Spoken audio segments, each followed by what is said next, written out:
In the laboratory environment, glass is all around us. It is an exceptional substance that does many things extremely well. Glass serves us by being moderately easy to fabricate, transparent, relatively inert, easy to clean, scratch resistant, and it handles hot and cold applications well. Glass also makes a very useful container, and laboratory chemicals are frequently shipped in glass. Most glassware apparatus found in today's laboratories is fabricated from borosilicate glass. Borosilicate glasses such as Kymax KG33 and Pyrex have excellent mechanical properties, and their low coefficient of expansion makes them suitable for use in a wide range of thermal conditions. But if you work with glass, and in a laboratory it would be hard not to, you probably know all this, so we're not going to make you a glass expert. We just want to pass on to you some hints and tips that will make your contacts with glassware even more successful and safer. First, let's deal with some more obvious handling tips. Number 1, glass breaks, so don't drop it. Seriously, a dropped glass container may not present a serious danger to anyone, but the contents may, so use a little more care when handling glass. Broken glass often has fragments that are extremely sharp and can cause cuts and contamination. Pick up broken glass carefully using a dustpan and brush. To avoid injury to custodial staff, dispose of broken glass in the proper, specially marked container and arrange to have the area vacuumed to collect small fragments that could be carried to other areas on the soles of shoes. Don't subject glassware to sudden and rapid changes in temperature. Hot glass plunged in cold liquid or placed upon a cold bench may break, especially if it has some previously introduced stress. Obviously, the reverse is also true. Cold glass suddenly exposed to heat can cause a problem. Glass looks pretty much the same hot or cold, so don't assume that the piece of glass on the benchtop or hot plate is cold or hot. Check it carefully before handling it. Protect yourself and others. Another excellent safety alternative to standard flasks and beakers is the Countess Guth Safety Labware with Cool Grip cork jackets. These are products that can reduce laboratory hazards.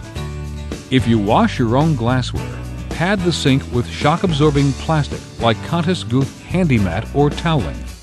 Drain and dry the glassware on coated racks or a drain board and store carefully in cabinets or compartmentalized drawers. Here again, Countess Guth Handy Mat or a similar material will decrease the possibility of damage or breakage. If your lab's glassware goes out of your lab to be washed, check it carefully on its return or before use. Color coding helps you identify your lab's glassware and prevent contamination.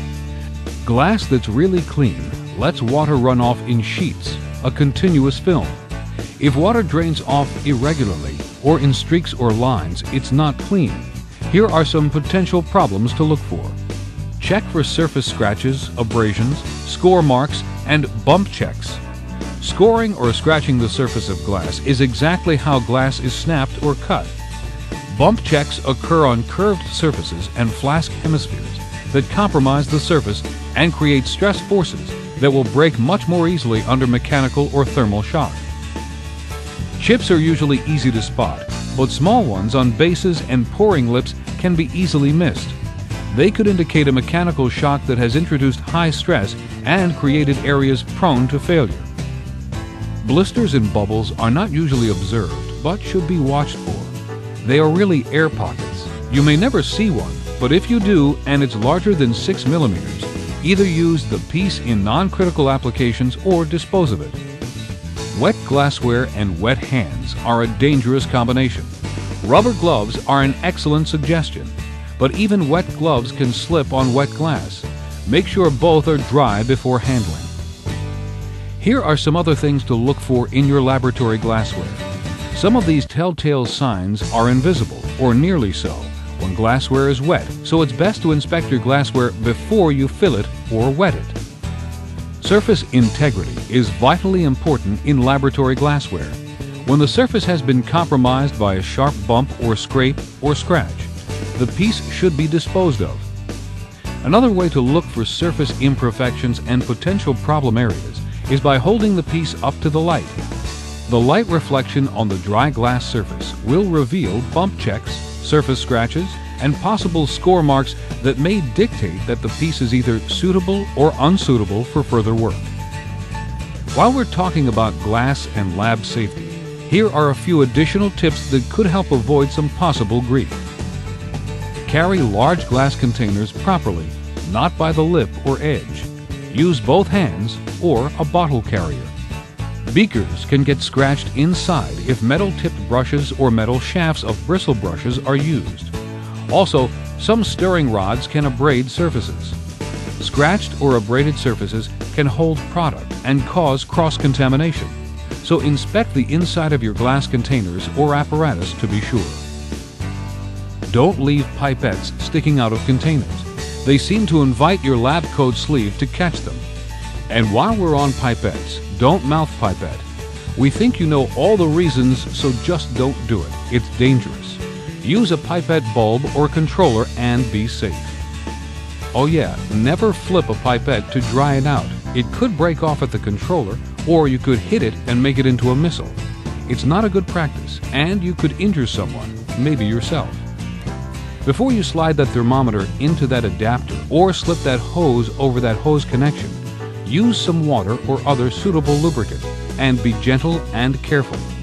And when you go to remove the hose or tubing from the hose connection, don't try to pull it off. Play it safe. Cut the tubing off. Slit the tubing carefully so that you don't score the glass or yourself, and remove it. Easy? You bet. Graduated cylinders and some volumetrics flasks are inherently unstable.